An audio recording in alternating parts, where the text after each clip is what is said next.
नमस्कार दर्शक बंधु मु प्रदीप आपण मानक स्वागत करुच्ची आजिर आउ एक नुआ भिडियो तो दर्शक बंधु जो मानकर काली सुभद्रा योजनार चतुर्थ किस्तिर टंका आसी नहीं सेमानक पई आजिर ए भिडियोटी गुरुत्वपूर्ण अटे।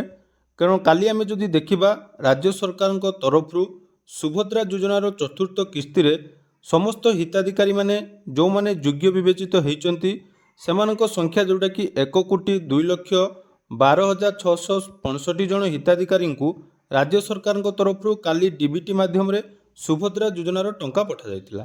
तेणु जो टंकाटी आसीतिला सेथिरे देखंतु आपण माने जानिथिबे पूर्व वीडियो मानकरे मध्ये आमे आलोचना करथिलु जे एथर जो टंकाटी आसीची सर्वप्रथमे जो माने सीबीडीसी वालेट बा ई रूपी वालेट एक्टिव करथिले जेकोनोसी बैंक रे हो तो सेमानकर टंका जाकी फाइनाली गत काली समस्त अकाउंट को आसी सारिथिला। या सहित आउ विभिन्न बैंक रो अकाउंट जेमिति कि आपण मानकर एसबीआई, इको बैंक एवं आपण मानकर आईपीबीबी, इंडियन बैंक एई 4 रु 5टी बैंक रे टंका जो मानकर अकाउंट थिला क्रेडिट हेतिला एवं ता भितरे मध्ये बहुत जन हिताधिकारी रही जाइचंती जो मानकु गत काली सुभद्रा योजना रे टंका आसी नै। विशेषकर जदि आमे देखिबा एथर पंजाब नेशनल बैंक आउ आपण मानकर ओडिशा ग्राम्य बैंक एवं बहुत सारा बैंक रे एचडीएफसी बैंक यही सब बैंक रे वर्तमान सुधा टंका क्रेडिट ही नहीं। तेणु गत काली ठारू बहुत जन हिताधिकारी पाखापाखि जदि आमे देखिबा 60-70% हिताधिकारी टंका आसीची।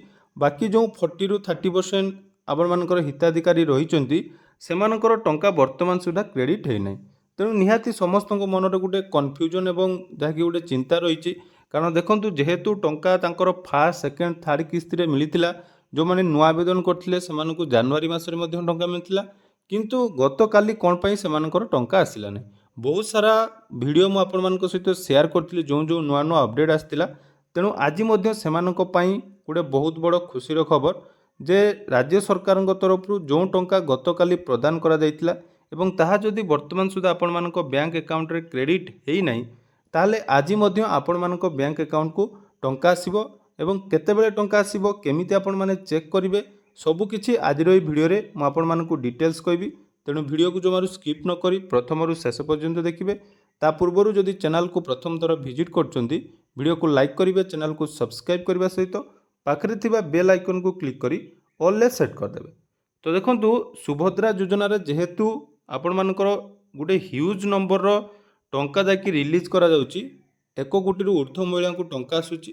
तेणु विभिन्न बैंक रे तांकर सर्भर इश्यू पई आपण मानकर डीबीटी रे जो टंकाटी आसी जाय ता क्रेडिट होबा पई विलंब होइताय। ए विषय मध्ये आपण माने जानिथिबे पूर्वरु मध्ये जेतेबेले पूर्व थर किस्ती आस्तिला से समय रे मध्ये हुए एवं किछि बैंक रहिछि जेमिति कि आपण मानकर ओडिशा ग्राम्य बैंक एही बैंक रे जो मानकर अकाउंट अछि एही टंकाटी क्रेडिट टिके लेट रे हुए एवं मने रखंतु जो मानकर ओजीबी रे बैंक अछि आज दिन 11टा पर ठारू टंका क्रेडिट होबा आरंभ होबो एवं संध्या सुधा समस्त टंका आसीबो। एवं जो मानकर कमेंट आसुची जे हमरो एसबीआई रे आसी नै हमरो इको बैंक रे आसी नै देखंतु एसबीआई बा स्टेट बैंक ऑफ इंडिया रे जो मानकर अकाउंट अछि टंका ऑलरेडी आसी सारिलानी क्रेडिट प्राय समस्त 70-80% लोकंकर क्रेडिट हेछि। जदि आपण मानकर वर्तमान सुधा क्रेडिट हे नै ताहले आपण माने थरे निज निजर जाकी बैंक रो स्टेटमेंट चेक करंतु। जदि आपण मानकर बहुत जनकर कोन हेतिबो जे मेसेज आसी नथिबो बा आपण माने चेक जदि फोन पे रे करथुबे सर्वर इश्यू पई आपण माने चेक करि पार नथिबे तो एई सब जदि प्रॉब्लम अछि ताले आज सोमवार अछि ताले आपण माने निजर निकटस्थ जेकोनोसी गुटे सीएसपी पॉइंट बा ऑनलाइन सेंटर को जाई निजर आधार कार्ड माध्यम रे आपण मानकर जोटा कि बैलेंस पड़िछि कि नै चेक करि पारिबे। या सहित बैंक रो सब जो रहिछि आपण मानकर मिस कॉल बैंकिंग से मिस कॉल बैंकिंग में मध्य आपण माने लाभ नै पारिबे। जेकोनोसी बैंक रो मिस कॉल बैंकिंग जो ऑप्शन रहिछि से मिस कॉल बैंकिंग ऑप्शन ले आपण माने मध्य जाकी निज निजर ये चेक करि पारिबे। ता सहित बहुत जनकर कमेंट मध्य आसुची जे आमे 4टी किस्तीर टंका मिलबार थिला किए कहूछ हमर 3टी किस्तीर टंका मिलबार थिला किंतु वर्तमान हमकु गुटे किस्तीर टंका आसीची तो आ बाकी किस्ती आसीबो कि नहीं से विषय मध्य मु आपण मानकु डिटेल्स कहूची। देखंतु गत काली जत्ते भी हिताधिकारी टंका पाइचंती मु आपण मानकर पोल मध्य गुटे करिथिली यूट्यूब रे सेतिरे मध्य जदि देखिबा 5000 रु 6000 वोटिंग आस्तिला सेतिरे 60 रु 70% लोक वर्तमान सुधा टंका पाइचंती एवं कहार भी 5000 टंका रु अधिक टंका आसीने এইটা ମଧ୍ୟ ମନେ ରଖନ୍ତୁ। ଯେଉଁମାନଙ୍କର ରିଜେକ୍ଟ ହେଇଥିଲା 2ଟା କିସ୍ତିର ମିଳିବାର ଥିଲା ସେମାନଙ୍କୁ ଗୋଟିଏ ମିଳିଛି। ଯେଉଁମାନଙ୍କର 4ଟି କିସ୍ତିର ଟଙ୍କା ପେଣ୍ଡିଂ ଥିଲା ସେମାନଙ୍କୁ ମଧ୍ୟ ଗୋଟେ ମିଳିଛି। ହୁଏତ ସେଇଟା ଆଜି କ୍ଲିଅର ହେଇପାରେ। ଯଦି ଆଜି ଭିତରେ ସେଇଟା କ୍ଲିଅର ନ ହେଉଛି ତାମାନେ ଯେଉଁଟାକି ସରକାରଙ୍କ ତରଫରୁ ସମସ୍ତଙ୍କୁ ଟଙ୍କା ଦିଆଯାଇ ନାହିଁ। ଯେମିତି ପୂର୍ବଥର ଆପଣମାନେ ଜାଣିଥିବେ ଯେଉଁଟାକି 15,000 ଟଙ୍କା ଦିଆଯିବ ବୋଲି କୁହାଯାଇଥିଲା, କିନ୍ତୁ କୌଣସି ବି ହିତାଧିକାରୀଙ୍କୁ 15,000 ଟଙ୍କା ଆସିନଥିଲା। ଠିକ୍ ସେଇଭଳି ଏଥର ଯଦି ସେମିତି ହେଇଥିବ ଆମେ ଏ ବିଷୟରେ ପରବର୍ତ୍ତୀ ସମୟରେ ଷ୍ଟାଟସ୍ ଅପଡ଼େଟ୍ ହେଲା ପରେ ଜାଣିବା। ଆହୁରି ବହୁତ ଜଣଙ୍କର କମେଣ୍ଟ ଥିଲା ଯେ ଆମେ ଜାନୁଆରୀ ମାସରେ ଫାଷ୍ଟ ପେମେଣ୍ଟ ପାଇଥିଲୁ, ତ ଏଥର ଆମେ ଆଉ 3ଟି ପେମେଣ୍ଟ ପାଇବୁ। ସେଇଟା ନୁହେଁ, ଆପଣମାନେ ଯେଉଁମାନେ ନୂଆ ଆବେଦନ କରିଛନ୍ତି ସେ ନୂଆ ଆବେଦନ କରିବା ପରଠାରୁ ଆପଣମାନଙ୍କର ଯେତୋଟି କିସ୍ତି ଅଛି ସେତୋଟି କିସ୍ତି ହିଁ ଆପଣମାନଙ୍କୁ ମିଳିବ। ବହୁତ ପିଲାମାନେ କମେଣ୍ଟ କରିଥିଲେ, ବହୁତ ଜଣ ବି କମେଣ୍ଟ କରିଛନ୍ତି ଯେ ଆମେ ଆବେଦନ କରିଥିଲୁ ଆମକୁ କେବଳ ଜାନୁଆରୀ ମାସରେ ମିଳିଥିଲା, ତ ଆମକୁ ବର୍ତ୍ତମାନ ମାର୍ଚ୍ଚ 8ରେ 3ଟି କିସ୍ତି ମିଳିବ। ସେମିତି ନାହିଁ, ଯେଉଁମାନେ ପ୍ରଥମ ଥର ପାଇଁ ଜାନୁଆରୀ ମାସରେ ପାଇଛନ୍ତି ସେମାନଙ୍କୁ ଗୋଟିଏ କିସ୍ତି ହିଁ ଯାଇକି ମାର୍ଚ୍ଚ 8 ତାରିଖରେ ମିଳିବ, ଏବଂ ଯଦି ପାଇଯାଇଛନ୍ତି ତାହେଲେ ଆପଣମାନଙ୍କୁ ଆଉ ମିଳିବ ନାହିଁ। ବାକି ରହିଲା ଯେଉଁମାନଙ୍କ ରିଜେକ୍ଟ କଥା, ସେଇ ରିଜେକ୍ଟ କଥା ପ୍ରଶ୍ନ ବାରମ୍ବାର ଆସୁଛି।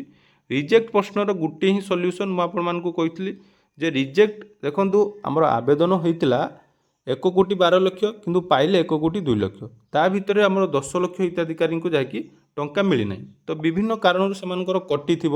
ଯେଉଁମାନଙ୍କର ବହୁତ ଜଣ କମେଣ୍ଟ କରୁଛନ୍ତି ଯେ ଆମର ଟଙ୍କା ଆସୁନାହିଁ, ତ ତାଙ୍କର ଯଦି ବୟସ 60+ ହେଇଯାଇଥିବ ତ ସେମାନଙ୍କୁ ଟଙ୍କା ଆସିବ ନାହିଁ। ଗ୍ରିଭେନ୍ସ ଦେଲା ପରେ ଏପ୍ରୁଭ୍ ହେଇନାହିଁ ତ ତୁମକୁ ଟଙ୍କା ମିଳିବ କି ନାହିଁ? ଦେଖନ୍ତୁ, ଗ୍ରିଭେନ୍ସ ଦେଇଛନ୍ତି ଯଦି ଏପ୍ରୁଭ୍ ହେଇନାହିଁ ତ ଟଙ୍କା ଆପଣମାନଙ୍କୁ ମିଳିବ ନାହିଁ। ଏଇଟା ମଧ୍ୟ ମନେ ରଖନ୍ତୁ। ତେଣୁ ବ୍ୟାଙ୍କ ରିଲେଟେଡ୍ ଯଦି ଆପଣମାନଙ୍କର ଇସ୍ୟୁ ଥିବ ତାହେଲେ ଆଜି ଆପଣମାନଙ୍କର ଟଙ୍କା କ୍ଲିଅର ହେଇଯିବ। କୌଣସି ଅଧୈର୍ଯ୍ୟ ହେବାର କୌଣସି ପ୍ରଶ୍ନ ନାହିଁ। ଆପଣମାନଙ୍କ ବ୍ୟାଙ୍କକୁ ଆଜି ଦିନ 9ଟାରୁ 10ଟା ମଧ୍ୟରେ ଟଙ୍କା କ୍ରେଡ଼ିଟ୍ ହେବ, ଏବଂ OGBରେ ଆକାଉଣ୍ଟ ଥିଲେ ସେଇଟା ଟିକେ ଲେଟ୍ ହେବ। ସବୁକିଛି ବ୍ୟାଙ୍କର ଟଙ୍କା କ୍ରେଡ଼ିଟ୍ ଆଜି ଆପଣମାନଙ୍କର ହେଇସାରିଲା ପରେ ତାପରେ ଫାଇନାଲି ଆମର କନକ୍ଲୁଜନ୍ ଆସିବ ଯେ ସମସ୍ତଙ୍କୁ ଟଙ୍କା ମିଳିଲା କି ନାହିଁ। ଯଦି ଆଜି ଆପଣମାନଙ୍କୁ ଟଙ୍କା ଆସୁନାହିଁ ତାମାନେ ଆପଣମାନଙ୍କର ସୁଭଦ୍ରା ଯୋଜନାରେ କିଛି ଗୋଟେ ପ୍ରୋବ୍ଲେମ୍ ହେଇଛି। ହୁଏତ ଆପଣମାନଙ୍କୁ ରିଜେକ୍ଟ କରାଯାଇଛି, ନହେଲେ କୌଣସି କାରଣରୁ ଆପଣମାନଙ୍କର ସୁଭଦ୍ରା ଯୋଜନାର ଟଙ୍କା ଆସୁନାହିଁ। ସେ ବିଷୟରେ ତ ଆମେ ପରବର୍ତ୍ତୀ ସମୟରେ ଆଲୋଚନା କରିବା।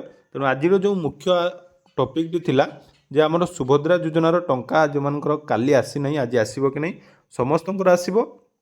ଏବଂ ସନ୍ଧ୍ୟା ସୁଦ୍ଧା ଆପଣମାନେ ନିଜ ନିଜର ବ୍ୟାଙ୍କ ଚେକ୍ କରିବେ ଏବଂ ଦେଖିବେ ଆପଣଙ୍କ ଟଙ୍କା କ୍ରେଡ଼ିଟ୍ ହେଇଯିବ। ଟଙ୍କା ଆସିଲେ ମୁଁ ନିହାତି ତ ଆପଣମାନଙ୍କୁ ଅପଡ଼େଟ୍ ଦେବି। ତେଣୁ ଆପଣମାନେ ଚ୍ୟାନେଲକୁ ସହିତ ଯୋଡ଼ି ହୋଇ ରୁହନ୍ତୁ, ଚ୍ୟାନେଲକୁ ସବସ୍କ୍ରାଇବ୍ କରି ରଖନ୍ତୁ ଏବଂ ଟେଲିଗ୍ରାମ ଚ୍ୟାନେଲରେ ଜଏନ୍ ହେବା ପାଇଁ ଜମାରୁ ଭୁଲନ୍ତୁ ନାହିଁ। କାରଣ ବହୁତ କିଛି ଇମ୍ପୋର୍ଟାଣ୍ଟ ଅପଡ଼େଟ୍ ସର୍ବପ୍ରଥମେ ମୁଁ ଆଗେ ଟେଲିଗ୍ରାମ ଚ୍ୟାନେଲରେ ସେୟାର କରେ, ତାପରେ ଭିଡ଼ିଓ ମାଧ୍ୟମରେ ଆପଣମାନଙ୍କୁ ଜଣାଏ। ତ ଯଦି ଭିଡ଼ିଓଟି ଭଲ ଲାଗିଛି ଚ୍ୟାନେଲକୁ ସବସ୍କ୍ରାଇବ୍ କରିବେ ଏବଂ ଆପଣମାନଙ୍କର ବର୍ତ୍ତମାନ ସୁଦ୍ଧା କେତୋଟି କିସ୍ତିର ଟଙ୍କା ଆସିଛି କମେଣ୍ଟ ସେକ୍ସନରେ ଜଣାଇବେ। ଧନ୍ୟବାଦ।